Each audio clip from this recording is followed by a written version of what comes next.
Hi guys, இன்னைக்கு உங்களுக்காக ஒரு சூப்பரான மிஸ்ட்ரி கிரைம் சீரீஸை தான் கொண்டு வந்திருக்கேன். ஸோ இது 90s காலகட்டத்தில் எடுத்த ஒரு சீரீஸ். இதில் இருக்க 8 எபிசோடுமே எண்டிங்கில் ஒரு ட்விஸ்டோட கொண்டு போயிருப்பாங்க. உண்மையாலே சொல்கிறேன், இதில் கடைசி 10 நிமிஷம் ரொம்பவே சூப்பராக இருக்கும். ஸோ ஃபர்ஸ்ட் எபிசோட இந்த வீடியோவில் பார்ப்போமா? அதுக்கு மறக்காம இந்த வீடியோக்கு ஒரு லைக் போடுங்க. வாங்க நம்ம ஸ்ட்ரைட்டாக வீடியோக்குள்ளே போயிடலாம். ஸோ படத்தோட ஸ்டார்டிங்கே ஒரு லண்டனில் இருக்க ஒரு ஜெயிலை காட்டுறாங்க. அதில் ஒரு 2 பேர் சண்டை போடுற மாதிரி. அப்போ அந்த இடத்துக்கு போலீஸ் வந்து சண்டையை நிறுத்துங்க அப்படின்ற மாதிரி சொல்லி முடி அதிகமா வச்சுக்கிறான் பாத்தீங்களா, இவனை கூட்டு போகிறாங்க. ஆக்சுவலி இவன் தான் அந்த படத்தோட ஹீரோவே, பேரு ஷெர்லாக். இவன் நம்ம ஹீரோவை கூட்டு போக வந்திருக்கான். இவனோட பேர் பாத்தீங்கன்னா மைக்ராஃப்ட். இவன் தான் நம்ம ஹீரோவோட பிரதரும் கூட.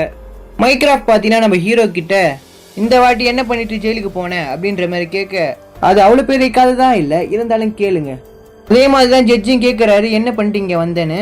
அதுக்கு ஹீரோவும் நான் பிக் பாக்கெட் அடிச்சுட்டு இங்க வந்தேன் அப்படின்ற மாதிரி சொல்ல, அதை கேட்டு அங்க இருக்க மக்கள் எல்லாம் சிரிக்கிறாங்க. ஆக்சுவலா அவனுக்கு ஒழுங்கா கூட பிக் பாக்கெட் அடிக்க தெரியாது. அவன் பிக் பாக்கெட் அடிக்கிறத ஸ்பீடா பார்த்த எல்லாரும் ஈஸியா எல்லாரும் கேட்ச் பண்ணிடுறாங்க. அதனால பரிசை திரும்பி கொடுக்கற மாதிரி ஆயிடுது. ஒரு நாள் அப்படி பண்றப்ப ஒருத்தவ கிட்ட மாட்டிக்கிறான். அப்ப அவர் கத்துறனால போலீஸும் கையும் களமா இவனை வந்து பிடிச்சிடுறாங்க. இதுதான் நடந்துச்சு அப்படின்னு ஜட்ஜி கிட்ட சொல்ல, அவரும் 1 மாசம் ஜெயிலுன்ற மாதிரி சொல்லுவாரு. பேசுறப்ப அவனும் ஒரு வாட்டி எகுத்து பேசுறப்ப, நீ கோட்டை அவமதிச்சதுக்கு உனக்கு 6 மாசம் ஜெயிலு அப்படின்ற மாதிரி சொல்லிடுறாரு. இதுதான் நடந்துச்சு, வேற ஒன்றும் நடக்கல அப்படின்னு அவன் அண்ணன் கிட்ட சொல்றான். அதுக்கப்புறம் அவனும் முடியெல்லாம் வெட்டிட்டு வீட்டுல போய் ஃப்ரெஷ்அப் ஆகுறான். அப்போ அவங்க அண்ணனை வந்து உனக்கு ஒரு சர்ப்ரைஸ் இருக்குது, ஒழுங்கா ரெடி ஆகு, சீக்கிரமா நம்ம கிளம்பணும் அப்படின்ற மாதிரி சொல்றாரு. அப்போ அவங்களும் கிளம்பி ஃபர்ஸ்ட் அவங்க அம்மாவை பார்க்க போகிறாங்க. பார்த்து அடுத்த செகண்டே ஆக்ஸ்ஃபோர்டுக்கு போகிறாங்க. ஏன்னா அவனோட தம்பியை இந்த காலேஜில் சேர்க்க, இந்த ஒரு மட்டமான காலேஜில் படிக்க போறேன் அப்படின்ற மாதிரி சொல்ல, அப்போ அங்க இருக்கிற ஒரு ப்ரொஃபஸரும் ஒரு ட்ரெஸ்ஸை காட்டி இதை போட்டுக்கோங்க சார் அப்படின்ற மாதிரி சொல்றாரு. இது ஏன் எனக்கு கொடுக்குறாங்க அப்படின்னு அவன் அண்ணன் பார்த்து கேட்க, நீ ஸ்மார்ட் தானே, நீனே கண்டுபிடி. இப்போ நான் இங்கே ஸ்டூடெண்ட் இல்லை, நான் ஒரு போர்டன்ட். அதுக்கு பின்னாடி நின்று ப்ரொஃபஸரோ, நீ அதுக்கு ரொம்பவே உழைக்கணும், நீ ஒரு ஸ்க்ரவுட் அப்படின்னு சொல்ல, அப்போ நான் இங்கே என்ன பண்ணணும், நான் சொல்றதெல்லாம் பண்ணணும், அப்போ நான் இங்கே கற்றுக்க வரல அப்படின்னு நம்ம ஹீரோ கேட்க, இனிமேட்டு தான் நீங்கள் நிறைய கற்றுக்க போறீங்க அப்படின்னு சொல்லிட்டு ப்ரொஃபஸர் ஃபர்ஸ்ட் போய் நீ பாத்ரூமை க்ளீன் பண்ணு அப்படின்ற மாதிரி சொல்லுவாரு. அப்படியே சீனை கட் பண்ணா இந்த சைடில் காட்டுக்குள்ள பிரின்சஸ் பார்த்தீங்கன்னா குதிரை வண்டியில் போயிட்டு இருப்பாங்க. அங்கே இருக்கிற தீவிரவாதி பார்த்தீங்கன்னா பிரின்சஸுக்கு பாதுகாப்புக்கு வந்த எல்லாருமே சுட்டு போட்டு அந்த வண்டியை பார்த்தீங்கன்னா அப்படியே மடக்கிடுவாங்க. வந்து ஒருத்தவன், நான் உங்களை எதுவும் பண்ண மாட்டேன், நீங்க அந்த ஸ்க்ரோலை மட்டும் கொடுத்துருங்க அப்படின்ற மாதிரி கேட்பான். அவனும் கையில கன்னு வச்சிருக்கனால பயத்துல எடுத்து கொடுத்துருவாங்க. அப்ப கூட இருக்கிறவன் சொல்லுவான், அவங்க இளவரசி, கடத்தினா பணம் கிடைக்கும் அப்படின்ற மாதிரி சொல்லுவான். வந்து நீங்க என் கூட வரீங்க பிரின்சஸ் அப்படின்ற மாதிரி சொல்ல, கூட இருக்கிறவனும் இல்ல அப்படின்னு கத்துவான். பார்த்தா அவனை ஒரே போட்டுருவான். பிரின்சஸ் கையில பாத்தீங்கன்னா கயிறை கட்டிடுவாங்க. அதுக்கப்புறம் ப்ரொஃபஸரோட கண்ணாடியை கீழே போட்டு உடைச்சிருவாங்க. அவங்களும் காட்டுக்குள்ள அந்த பிரின்சஸை தூக்கிட்டு போயிட்டு இருக்காங்க. அப்ப அந்த தீவிரவாதி பாக்கெட்ல இருந்து பிரின்சஸ் கன் எடுத்து முன்னாடி வந்த 2 பேருமே பாத்தீங்கன்னா சுட்டு போட்டுறாங்க. அந்த பிரின்சஸ் பாத்தீங்கன்னா அவனோட கையை கடிச்சிருவாங்க. அதுக்கப்புறம் 2 பேரும் பாத்தீங்கன்னா குதிரை இருந்து கீழே விழுக, பிரின்சஸும் பாத்தீங்கன்னா எழுந்து அவங்க கூட சண்டை போடுறாங்க. கொஞ்ச நேரத்துல அடிச்சு அவனை சாச்சிடுறாங்க. அப்ப சீனீஸ்காரங்க தான் ரொம்பவே திறமசாலி தான் போல அப்படின்ற மாதிரி தோணுது. இந்த சைடுல ப்ரொஃபஸர் பாத்தீங்கன்னா சோகமா இருக்கு. அப்ப லாங்ல இருந்து பாத்தீங்கன்னா யாரோ வர மாதிரி தெரியுது. கிட்ட வந்து பார்த்தாதான் தெரியுது அது பிரின்சஸ்ன்னு. பார்த்தா அவரும் பயங்கரமா ஷாக் ஆயிடுறாரு. அப்படியே சீனை கட் பண்ண இந்த சைடுல நம்ம ஹீரோவை காட்டுறாங்க. அவனும் அங்க இருக்க லைப்ரரியில புக்கை படிச்சுட்டு அவங்க சொன்ன வேலையை எல்லாத்தையுமே பண்ணிட்டு கிடக்குறான். அப்ப ப்ரொஃபஸரும் இந்த ஒரு பாக்ஸ் எடுத்து பிரின்சஸ் வீட்டுல கொடுத்துருவா அப்படின்னு நம்ம ஹீரோ கிட்ட சொல்லுவாரு. சோ அவனும் அந்த பாக்ஸ் எடுத்துக்கிட்டு போகிறான். அவங்க வீட்டுல பாத்தீங்கன்னா போய் அந்த பாக்ஸை வைக்கிறான். ஆனா அவங்க சைனா தானே, இருந்தாலும் அவங்க தமிழ் பேசுறாங்க. பார்த்தா அவங்கள மாதிரியே நம்ம ஹீரோவும் சைனீஸ் பேசுறான். பார்த்தா அவங்களுக்கு ஒரு மாதிரி அட்ராக்ஷன் ஆகுது. இந்த சைட்ல ஒருத்தர் பாத்தீங்கன்னா காலேஜ்ல பார்ட்டி வைக்கிறாரு. ஸோ இதை பார்த்தீங்கன்னா எல்லாருமே என்ஜாய் பண்ணுங்க அப்படின்ற மாதிரி சொல்றாரு. ஸோ அப்போ அந்த இடத்துக்கு நம்ம ஹீரோட அண்ணன் வந்திருப்பான். அவங்க கிட்ட போய் உங்களுக்கு ஏதாவது உதவி வேணுமா அப்படின்ற மாதிரி கேட்கறான். பக்கத்துல இருக்க ஒரு ஜென்டில்மேனோ, உங்களுக்கு இவனை தெரியுமா அப்படின்ற மாதிரி கேட்க, அவன் என்னோட பிரதர் தான், அப்பயும் அவன் இங்க வேலை செய்யறான். ஹீரோவே சொல்றான், நான் ஒரு சின்ன தப்பு பண்ணிட்டேன். அதுக்கு ஜென்டில்மேனோ, என்ன பண்ண, பிக்பாக்கெட் தான் அடிச்சேன் அப்படின்ற மாதிரி சொல்ல, அப்படியா அப்படின்னு சொல்லிட்டு ஒரு செகண்ட் ஷாக் ஆயிடுறாரு. அதுக்கப்புறம் இந்த ஜென்டில்மேன் தான் அங்க இருக்க ஸ்டூடெண்ட்டுக்கு பாத்தீங்கன்னா கிளாஸ் எடுத்துட்டு இருப்பாரு. அப்போ அவரும் சொல்லி கொடுக்கும் போதே ஒரு கொஸ்டினுக்கு தப்பான ஆன்சர் சொல்லிடுவாரு. அப்ப நம்ம ஹீரோவும் வெளியில நின்று கணக்கு போட்டு பார்த்துட்டு இதுதான் கரெக்டா இருக்கும் அப்படின்னு மனசுக்குள்ளே சொல்லான்னு பார்த்தா கத்தி சொல்லிடுவான். அதுக்கப்புறம் திரும்பி இந்த ஆன்சரை யாரு சொன்னா அப்படின்ற மாதிரி கேட்பாரு. அதுக்கு எல்லாருமே நம்ம ஹீரோவை பார்ப்பாங்க. ஓ ஷெர்லாக், நீ தான் இந்த ஆன்சரை சொன்னியா? ஸோ புக்கெல்லாம் படிச்சுட்டு போல. ஸோ போகும்போது இந்த ஒரு ஆன்சரை சால்வ் பண்ணிட்டு வாங்க சொல்லி ஹோம்ஒர்க் கொடுப்பாரு. அதுக்கப்புறம் பார்த்தீங்கன்னா எல்லாரும் கிளம்பிடுறாங்க. அப்போ நம்ம ஹீரோவும் அந்த ஆன்சரை சால்வ் பண்ண சொல்லி போர்டு கிட்ட நின்று இருப்பான். ஏத்தாப்ல இன்னொரு பையன் உட்காந்துட்டு இருப்பான். இவன் பேர் தான் ஜேம்ஸ். ஜேம்ஸ் பார்த்தீங்கன்னா போர்டு கிட்ட வந்து நம்ம ஹீரோ யோசிச்சுட்டு இருந்த ஆன்சரை பார்த்தீங்கன்னா ஈஸியாக அவன் சால்வ் பண்ணுறான். அது மட்டும் இல்லாம சார் பாக்கெட்ல இருந்து ஒரு வாட்சை அடிச்சியே நல்லா ஓடுதா அப்படின்ற மாதிரியும் கேட்கறான். ஒரு செகண்ட் நம்ம ஹீரோக்கு ஷாக் ஆகுது, எப்படா இவன் பார்த்துருப்பான் அப்படின்ற மாதிரி. அதுக்கப்புறம் ரெண்டு பேருமே கையை கொடுத்து இன்ட்ரடியூஸ் ஆயிருக்காங்க. ஸோ அடுத்த நாள் நம்ம ஜேம்ஸ் பார்த்தீங்கன்னா நம்ம ஹீரோவை யாருமே இன்ட்ரடியூஸ் பண்ணாத ஒரு பார்ட்டிக்கு பார்த்தீங்கன்னா நம்ம ஹீரோவை கூட்டு போவான். அங்கே அவங்க சரக்கு அடிச்சிட்டு இருக்கப்ப அப்போ அங்கே இருக்கிற ஒருத்தன் வந்து நீ ஸ்கவுட் தானே, ஒன்னை யார் இன்வைட் பண்ணா அப்படின்ற மாதிரி கேட்குறான். இதுக்கு ஜேம்ஸும் நான் தான் கூட்டேன் அப்படின்ற மாதிரி சொல்ல, சரி ஒன்னை யார் இன்வைட் பண்ணா? இதுக்கு ஜேம்ஸும் என்ன யாருமே இன்வைட் பண்ணல அப்படின்ற மாதிரி காமெடி பண்ணிட்டு கிடக்குறான். அங்கே இருக்கிறவனை நம்ம ஹீரோ நல்லா புள்ளி பண்ணதுனால அதுக்கு அங்கே இருக்கிற ஒரு பொண்ணும் நீ வேஸ்ட் தான் அப்படின்ற மாதிரி சொல்லுவா. இதை கேட்டால் அவனை டென்ஷன் ஆகி நம்ம ஹீரோ மூஞ்சில ஒரு குத்திடுறான். அப்போ ஜேம்ஸும் அவனை அடிச்சுட்டு ரெண்டு பேரும் இந்த இடத்த விட்டு ஓட ஆரம்பிக்கிறாங்க. அதுக்கப்புறம் அவங்க காலேஜில் இருக்க லைப்ரரியில் உட்காந்துட்டு சரக்கு அடிச்சிட்டு இருக்காங்க. ஸோ அப்போ அந்த இடத்துல பார்த்தீங்கன்னா ஸ்க்ரோல் இருந்திருக்கும். ஸோ அதை பார்த்துட்டு அப்படியே வச்சிடுறாங்க. அதுக்கப்புறம் இந்த சீனை கட் பண்ணிட்டு அடுத்த நாள் காட்டுறாங்க. இப்போ ப்ரொஃபஸர் லைப்ரரிக்கு வந்து நம்ம ஹீரோ கிட்ட நீ தான் எடுத்துன்னு சொல்லி ஒத்துக்கோ அப்படின்ற மாதிரி கேட்பாரு. என்ன சொல்றீங்கன்னு சொல்லி எனக்கு புரியல அப்படின்ற மாதிரி கேட்பான். போலீஸ் இங்கே வந்துட்டு இருக்காங்க. நேற்று லைப்ரரியில இருந்து ஸ்க்ரோல் பார்த்தீங்கன்னா திருட்டு போயிருக்கு. அந்த சாவி உன்கிட்ட தான் இருக்குது. அது மட்டும் இல்லாம கடைசியா நீ தான் அந்த லைப்ரரிக்குள்ள போயிருக்க. அது நீனா இருக்கா கூட சொல்லி நம்புறேன் அப்படின்ற மாதிரி சொல்லிட்டு போவாரு. அதுக்கப்புறம் நம்ம ஹீரோ வேகமா ஓடி ஜேம்ஸ் இருக்க ரூமுக்கு போவான். போயிட்டு நம்ம அந்த ஸ்க்ரோல் எடுக்கல அப்படின்ற மாதிரி கேட்க, ஆமா அதை நம்ம எடுக்கல அப்படின்ற மாதிரி ஜேம்ஸ் சொல்லிடுவான். ஆனா எல்லாரும் நம்ம எடுத்தேன்னு சொல்லி நினைச்சுக்கிறாங்க. அது மட்டும் இல்லாம என்னோட காலர்ஷிப்பும் போயிருச்சு. அது இல்லாம என்னால இங்க இருக்க முடியாது அப்படின்ற மாதிரி ஜேம்ஸ் சொல்லுவான். என்ன வீடு, இப்போ உன்னை போலீஸ் அரெஸ்ட் பண்ண வராங்க, நீ என்ன பண்ண போற? சரி நான் என் அண்ணன் கிட்ட போய் நான் பாத்துக்கிறேன் அப்படின்ற மாதிரி சொல்லிட்டு போவான். ஹீரோவும் அங்கிருந்து அவன் அண்ணனை கூப்பிட வந்து நான் உன்னை எந்த பிரச்சனைக்கும் போவேன் நான் தானே சொன்னேன், அப்ப தப்பு என் மேல இல்லைன்னு சொன்னா ஒத்துப்பியா அப்படின்ற மாதிரி நம்ம ஹீரோ கேட்கறான். அப்ப போலீஸும் அந்த இடத்துக்கு வந்து நம்ம ஹீரோவை அரெஸ்ட் பண்ண பாக்குறாங்க. அவனோட அண்ணன் தான் பேசி சமாளிச்சு அந்த போலீஸை அனுப்பி விட்டுருவான். அதுக்கப்புறம் அந்த லைப்ரரிக்கே போய் என்ன நடந்துச்சு சொல்லி தேட ஆரம்பிக்கிறான். யாரோ ஜன்னலை உடைச்சிட்டு உள்ள வந்திருக்க மாதிரி தெரியுது. அவனும் மேலே ஏறி நின்று காலடித்தனங்கள் தான் இருக்குன்ற மாதிரி சொல்றான். ஹீரோவும் கீழே இறங்கும் போது ஜேம்ஸும் அங்க பாரு கம்பியில துணி மாட்டிருக்கு. அது மட்டும் இல்லாம நம்ம ஹீரோவும் அவங்க வந்த டைமை நான் கண்டுபிடிச்சிட்டேன் அப்படின்ற மாதிரி சொல்லுவான். இந்த லைப்ரரிக்கு ரெண்டு போலீஸோட பிரின்சஸும் அந்த இடத்துக்கு வருவாங்க. அங்க இருக்க ஜென்டில்மேன் பாத்தீங்கன்னா அவங்களை அரெஸ்ட் பண்ணுங்க அப்படின்னு அந்த போலீஸ் கிட்ட சொல்ல, அப்ப அந்த பிரின்சஸும் இதை நான் பாத்துக்கிறேன் அப்படின்னு சொல்லி அந்த போலீஸை அனுப்பி விட்டுருவாங்க. அதுக்கப்புறம் நம்ம ஹீரோவும் அந்த திருடன் கரெக்டா 10 நாளுக்கு தான் இங்க வந்திருக்கான், அது எப்படி தெரியும் அப்படின்னு ஜென்டில்மேன் கேட்க, நம்ம ஹீரோவும் ஒரு கெடிகாரத்தை பார்த்தீங்கன்னா எடுத்து காட்டுவான். ஸோ அதில் பார்த்தீங்கன்னா 10 நாள் தான் போட்டிருக்கும். அதுக்கப்புறம் கீழே வந்ததுனால ஒர்க் ஆயிருக்காது. அவங்களும் சர்ச் பண்றாங்க எப்படிலாம் போயிருப்பாங்கன்றத.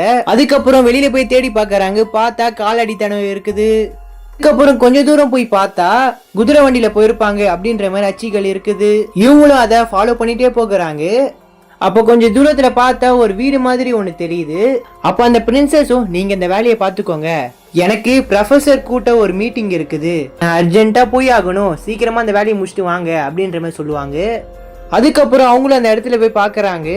பார்த்தா அது சரக்கு கிடைக்கிற இடம். என்னோட குதிரை வண்டி ரிப்பேர் ஆயிடுச்சு, சீர் பண்ண இங்க ஆள் இருக்கா அப்படின்ற மாதிரி கேட்க, கொஞ்சம் வெயிட் பண்ணுங்க, அவங்க சாப்பிட போயிருக்காங்க, இன்னும் கொஞ்சம் நேரத்துல வந்துருவாங்க அப்படின்ற மாதிரி அங்க இருக்கவங்க சொல்றாங்க. இதை கேட்ட உடனே அங்க இருக்க ஒருத்தரும் வேகமா அந்த இடத்த விட்டு கிளம்புறாரு. அதை பார்த்து நம்ம ஹீரோக்கு டவுட் வந்து பின்னாடியே போகுவான். பார்த்தா அந்த ஓல்டு மேன் பின்னாடியே வந்து நம்ம ஹீரோ மூஞ்சிலே அடிச்சிடுறான். அதுக்கப்புறம் நம்ம ஹீரோவை மூஞ்சில குத்த போகும்போது நம்ம ஜேம்ஸ் தான் அந்த இடத்துல வந்து நம்ம ஹீரோவை காப்பாத்துவான். அந்த ஓல்டு மேனும் பயத்துல அந்த இடத்த விட்டு ஓடுவான். இவங்களும் காட்டுக்குள்ள ஃபாலோ பண்ணிட்டே போகிறாங்க. அப்போதான் நம்ம ஹீரோ ஒன்னு யோசிச்சு பாக்குறான். அவன் அப்ப என்ன அடிக்காம வெயிட் பண்ணிட்டு இருந்தான், எதுக்குன்னு தெரியல. அதுக்கு ஜேம்ஸும் நான் வரதுக்காக வெயிட் பண்ணலாம்ல, எதுக்கு நீ வர வரைக்கும் அவன் வெயிட் பண்ணணும் அப்படின்ற மாதிரி நம்ம ஹீரோக்கு ஒரு கொஸ்டின் இருக்குது. அதுக்கப்புறம் அந்த ஓல்டு மேனை பார்த்தீங்கன்னா ஒரு வீட்டுக்குள்ள பார்த்தீங்கன்னா ஓடுறான். அதுக்கப்புறம் அவனை ஃபாலோ பண்ணிட்டே போய் அவன்கிட்ட இருக்க ஸ்கூலை பார்த்தீங்கன்னா அடிச்சு போடுங்கிறாங்க. பார்த்தா அதுல எதுவுமே காணோம். ஸோ என்ன நடந்துச்சுன்னு சொல்லி திரும்பி ஒரு வாட்டி யோசிச்சு பார்க்குறாங்க. அந்த லைப்ரரியில காலடித்தனங்கள் இருக்குது. அது மட்டும் இல்லாம ஜன்னலோட 2 பக்கமும் கைரேகை இருக்குது. அப்ப அந்த ஸ்க்ரோலோட அந்த ஜன்னல்ல ஏறி இருக்க முடியாது. ஒருவேளை முதுகுல கட்டிட்டு ஏறி இருக்கலாம்ல, அதுக்கு வாய்ப்பே இல்லை. அவ்வளவு பெரிய ஸ்க்ரோல் அந்த சின்ன ஜன்னல் வழியா வந்திருக்க வாய்ப்பே இல்லை. இல்லனா கூட யாரோ இருந்திருக்காங்க. 2 காலடித்தனங்கள் தெரியுது, வந்தது ஒருத்தன் தான். அப்ப ஜேம்ஸும் உள்ள இருக்கிற மேடையில வச்சுட்டு கையை நீட்டி எடுத்திருக்கான் அப்படின்ற மாதிரி சொல்றியா? அதுக்கு வாய்ப்பு கம்மியா தான் இருக்குது. ஆனா அதுக்கு இன்னொரு பாசிபிலிட்டி இருக்குது. அந்த ஸ்க்ரோலை எடுக்காமலே விட்டுருந்தா, அது மட்டும் இல்லாம அந்த ஸ்க்ரோல் இப்ப லைப்ரரியிலே இருந்தா. அதுக்கப்புறம் 2 பேரும் யோசிக்கிறாங்க, திருட்டே நடக்கல ஆனா திருட்டு நடந்த மாதிரி வச்சுக்கிறாங்க ஏன். அதுக்கப்புறம் திரும்பி லைப்ரரிக்கே போய் எப்படி கிரைம் நடந்துச்சுன்னு சொல்லி யோசிச்சு பார்த்துட்டு இருக்காங்க. அப்பதான் நம்ம ஹீரோக்கு ஒண்ணு தெரிய வருது, திருடன் வெளியில இருந்து வரல, உள்ளே இருந்திருக்கான்றத. அதுக்கப்புறம் இந்த சைட்ல பாத்தீங்கன்னா காலேஜ்ல எக்ஸிபிஷன் நடந்துட்டு இருக்குது. அப்ப இந்த ஸ்க்ரோல் இங்க தான் இருக்குது அப்படின்ற மாதிரி நம்ம ஹீரோ கெஸ் பண்ணிடுறான். அதுக்கப்புறம் அவன் பாத்தீங்கன்னா ஒரு 3 சிலையை பாத்தீங்கன்னா உத்து பார்த்துட்டு இருக்கிறான்.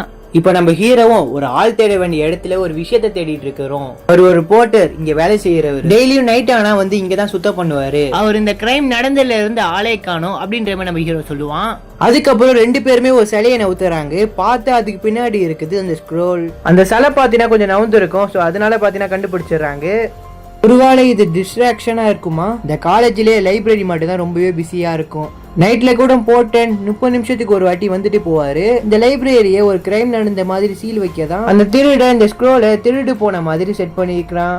அதுக்கப்புறம் யாருக்கும் தெரியாம அவன் இங்கேயே ஒளிஞ்சிருக்கான். அது மட்டும் இல்லாம ஆள் நடமாட்டம் அடங்குற வரைக்கும் காத்து இருக்கான். அவனை யாரும் டிஸ்டர்ப் பண்ணக்கூடாது, அவனுக்கு தேவை டைம்.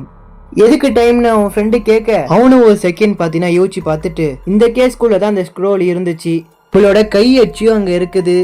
ஆனா ஒண்ணு மட்டும் மிஸ் ஆகுது, அந்த டேபிள். நம்ம ஹீரோவும் அந்த டேபிளை எதுக்காக எடுத்திருக்காங்க, அந்த டேபிள்ல என்ன இருக்குது அப்படின்ற மாதிரி யோசிச்சுட்டு இருக்காங்க. வெளியில 2 போலீஸும் நின்றும் எப்படி அந்த டேபிளை எடுத்திருப்பாங்க அப்படின்ற மாதிரி யோசிக்க, அதுக்கு நம்ம ஹீரோவும் யோசிச்சு பார்த்துட்டு சவுறு வழியா உள்ள வந்திருக்க வாய்ப்பு இருக்கு அப்படின்ற மாதிரி சொல்லுவான். இது 400 வருஷத்துக்கு முன்னாடி எந்த மாதிரி இருந்துச்சு அப்படின்ற மாதிரி கேட்பான். அதுக்கு ஜேம்ஸும் இது மெடிவல் பேக்வெட்டிங் ஹாலா இருந்துச்சு அப்படின்ற மாதிரி சொல்லுவான். அது பாத்தீங்கன்னா முன்னாடி ஒரு திருமண மகால். அப்ப ஹீரோவும் இதுக்கு 5 ரூம் இருந்திருக்கும்ல, நோபல்ஸுக்கு 2 பொதுமக்களுக்கு 2 கிச்சன்ல வேலை செய்யறவங்க வந்துட்டு போறதுக்கு. ஆனா அது எல்லாத்தையுமே இப்ப அடைச்சு வச்சுக்கிறாங்க அப்படின்ற மாதிரி ஜேம்ஸ் சொல்லுவான். அதுக்கப்புறம் அவங்களும் அடைச்சி வச்சிருந்த சவுரை கண்டுபிடிச்சிடுறாங்க. பார்த்தா அது ஓப்பன்ல தான் இருக்குது. அதுக்கப்புறம் ஹீரோவை நினைச்சு பாக்குறான், இதுக்குள்ளதான் அந்த திருடன் போயிருப்பான்றத. இவங்களும் அந்த சுரங்கத்துக்குள்ள பாத்தீங்கன்னா போகிறாங்க. பார்த்தா அந்த டேபிள் அங்கதான் இருக்குது. இது எப்படி இங்க வந்திருக்கும் அப்படின்ற மாதிரி அவங்களும் முடிச்சிட்டு இருக்க, பார்த்தா அதுக்குள்ள எதேதோ ஒண்ணு வச்சுக்கிறாங்க. ஒரு பெட்டியில பார்த்தா கெடிகாரம் இருக்குது. ஸோ அடுத்த பெட்டியில பார்த்தா டைம் பாம் இருக்குது. இதை பார்த்து அவங்களுக்கு பயங்கரமான ஒரு ஷாக். ஏன்னா இதுக்கு பக்கத்துல தான் இப்போ எக்ஸிபிஷன் நடந்துட்டு இருக்குது. இது எப்படியாச்சும் ஆஃப் பண்ணி ஆகட்டும் சொல்லி பார்த்தா, ஏன்னா இது வெடிக்கிறதுக்கு இன்னும் 90 செகண்ட்ஸ் தான் இருக்குது. இப்போ இதை மூவ் பண்ணிட்டு போயிடலாமா அப்படின்ற நம்ம ஹீரோ கேட்க, அதுக்கு பாசிபிளே இல்லை அப்படின்ற அவன் ஃப்ரெண்டு சொல்லுவான். அதுக்கப்புறம் சைட்ல பாத்தீங்கன்னா ஒரு டோர் மேல ஒன்று அடைச்சி வச்சிருப்பாங்க. அதை பார்த்தீங்கன்னா உடைச்சிட்டு வெளியில வந்து இங்க பாம் இருக்கு அப்படின்னு ஜேம்ஸ் கத்துவான். இதை கேட்ட மக்கள் எல்லாருமே பயந்து அடிச்சுட்டு ஓட ஆரம்பிக்கிறாங்க.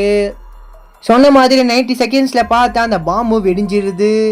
பார்த்தா அந்த இடமே சரிஞ்சு போயிருது. ஸோ எப்படியோ மக்களும் தப்பிச்சுறாங்க. இவங்க 2 பேருக்கும் சின்ன அடியோட போயிருது. அதுக்கப்புறம் ஜென்டில்மேனை வெளியில வந்து இதுக்கு யார் காரணமா இருந்தாலும் அவனை உயிரோட குடலை அப்படியே புடுங்கி போட்டுருவேன் அப்படின்ற மாதிரி வெறியோட சொல்றாரு. அதுக்கப்புறம் ஜேம்ஸும் ஷெர்லாக்கும் பார்த்தீங்கன்னா வீட்டுக்கு போகிறாங்க. ஸோ போகிற வழியில் ஒரு பொண்ணு நம்ம ஹீரோவே பார்த்துட்டு இருப்பா. இவங்களும் வீட்டில் போய் ட்ரிங்க்ஸ் பண்ணிட்டு இருக்க அப்பன்னு பார்த்து அப்போ பிரின்சஸும் இங்கே இருக்கிற இடத்துக்கு வராங்க. வந்த உடனே ஜேம்ஸும் நீங்கள் என்ஜாய் பண்ணுங்க அப்படின்னு சொல்லிட்டு அவன் இந்த இடத்த விட்டே கிளம்பிடுவான். அதுக்கப்புறம் பிரின்சஸும் ஹீரோவும் பார்த்தீங்கன்னா சரக்கு அடிச்சிட்டு இருப்பாங்க.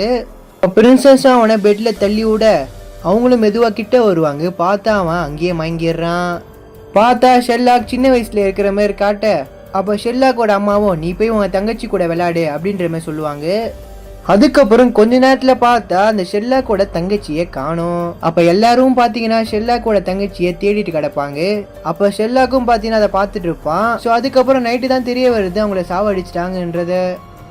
அதை பார்த்து அவங்க அம்மாவும் பயங்கரமா அழுகுற மாதிரி காட்ட, பார்த்தா காலையில ஷெர்லாக் இப்ப கண்ணை முழிக்க, அப்போ சடனா 2 போலீஸ் பாத்தீங்கன்னா நம்ம ஹீரோவை தூக்கிட்டு போறாங்க. என்னன்னு பார்த்தா அங்க இருக்கிற ப்ரொஃபஸரை யாரோ சாவடிச்சிடுறாங்க. அதுக்கு நம்ம ஹீரோ தான் காரணம் அப்படின்னு நினைச்சு நம்ம ஹீரோவை தூக்கிட்டு போகிறாங்க. அதோட பார்த்தீங்கன்னா இந்த ஒரு பாட்டும் முடியுது. ஸோ பார்ட் 2 நினைச்சிங்கன்னா மறக்காம லைக் போட்டு பார்ட் 1 கமெண்ட் பண்ணுங்க.